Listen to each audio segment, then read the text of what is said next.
kelas.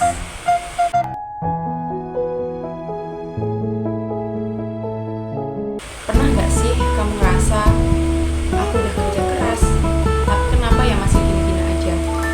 Atau mungkin kamu mikir, kayaknya yang sukses tuh orang-orang tertentu aja deh, yang punya koneksi, modal, atau keberuntungan bahkan.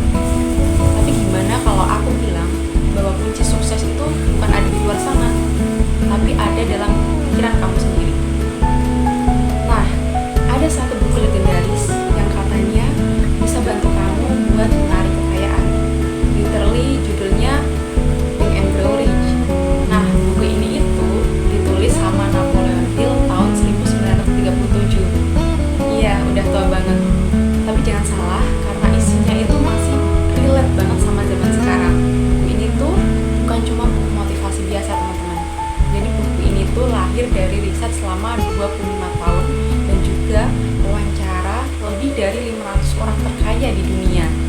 Dan bukan cuma ngajarin kamu jadi kaya, tapi cara berpikir kaya. Penulis atau Napoleon Hill itu bukan seorang miliarder, teman-teman. Dia itu penulis dan juga jurnalis muda di awal abad 20. Nah, suatu hari dia itu dikasih misi sama Andrew Carnegie, salah satu orang terkaya di zamannya, buat wawancara para tokoh sukses dan cari tahu apa sih rahasia mereka bisa jadi kaya. Oke, sekarang kita masuk ke dagingnya. Jadi ada 13 prinsip utama dari buku ini. Tapi tenang, aku mau bahas yang paling ngena dan relatable dulu. Yang pertama, itu adalah desain, keinginan yang membara. Ternyata teman-teman, sukses itu dimulai dari keinginan yang jelas dan juga kuat. Jadi kamu harus tahu kamu itu mau apa dan seberapa pengen kamu tentang hal itu. Napoleon Hill juga pernah bilang bahwa desire is the starting point of all achievement. Contohnya, kamu nggak bisa bilang aku pengen kaya. Jadi kamu harus spesifik. Kaya yang gimana? Kaya itu berapa? Kapan? Dan dalam bentuk apa? Kemudian tulis tujuan kamu yang spesifik dan dibaca tiap hari. Nanti otak kita itu akan bekerja dan mulai memetakan jalan untuk meraih ke sana atau kesuksesan itu. Yang kedua, faith, percaya penuh. Jadi kamu itu harus yakin 100% bahwa tujuan kamu itu bisa tercapai. Caranya gimana? Caranya dengan ulang-ulang afirmasi positif. Latih otak kamu buat percaya meskipun belum kelihatan jalannya. Yang ketiga, ada auto-suggestion, sugesti diri. Kamu pernah nggak denger lagu berkali-kali sampai keinget terus? Nah, sama halnya dengan otak. Jadi otak itu bakal menerima apapun yang kamu ulang terus. Kamu bisa ngasih sugesti ke diri kamu sendiri seperti aku mampu, aku layak sukses, aku bisa capai tujuanku. Nah, lama-kelamaan otak kamu itu akan percaya dan tubuh kamu akan mulai ngikutin.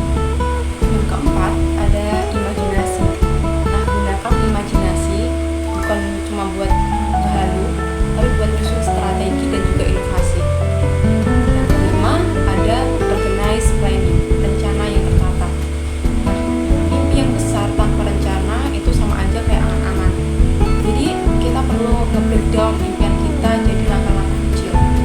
Jangan takut buat gagal, karena Bill pernah bilang kalau gagal itu adalah sinyal buat kita evaluasi, bukan untuk berhenti. Yang keenam, ada decision, keputusan yang tegas. Kebanyakan orang gagal itu bukan karena mereka nggak bisa ya, tapi karena terlalu lama mikir gitu, terlalu banyak menunda juga. Orang sukses itu ambil keputusan dengan cepat dan ubah keputusan dengan pelan. Sedangkan yang gagal itu kebalikannya. Yang ketujuh, ada konsistensi. Kamu nggak boleh nyerah, bahkan ketika nggak ada hasilnya gitu. Seringkali sukses itu datang beberapa langkah setelah kita hampir nyerah. Konsistensi itu kayak kita itu nutup tembok gitu. Suatu saat pasti akan jebol. Dan masih ada beberapa prinsip lainnya ya teman-teman yang nanti bisa kalian baca sendiri. Jadi aku pribadi belajar satu hal penting dari buku ini. Pikiran itu adalah aset utama. Banyak dari dari kita mikir aset itu berupa uang, properti, atau saham. Tapi kalau pikiran kamu salah kelola, aset itu juga bisa hancur kapan aja gitu. Bayangin teman-teman, berapa banyak orang yang punya uang banyak tapi hidupnya hampa, atau orang yang pintar tapi dia nggak pede gitu. Nah, semua itu kembali lagi ke mindset gitu. Buku ini ngajarin kita cara mengelola pikiran, bukan sekedar motivasi sesaat, tapi sistem berpikir jangka panjang.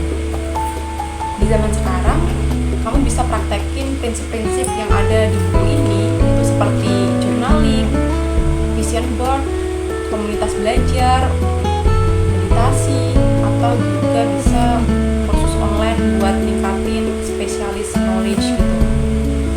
Jadi apa yang bisa kamu ambil dari buku Think and Grow Rich? Kamu nggak butuh start dari kaya buat jadi kaya. Yang kamu butuhin adalah pikiran yang terlatih, tujuan yang jelas, dan juga mental yang kuat. Jadi kaya itu dimulai dari kepala, baru ke tangan, dan baru ke dunia nyata. Dan yang lebih penting lagi, hidup yang kamu mau ada di tangan kamu sendiri.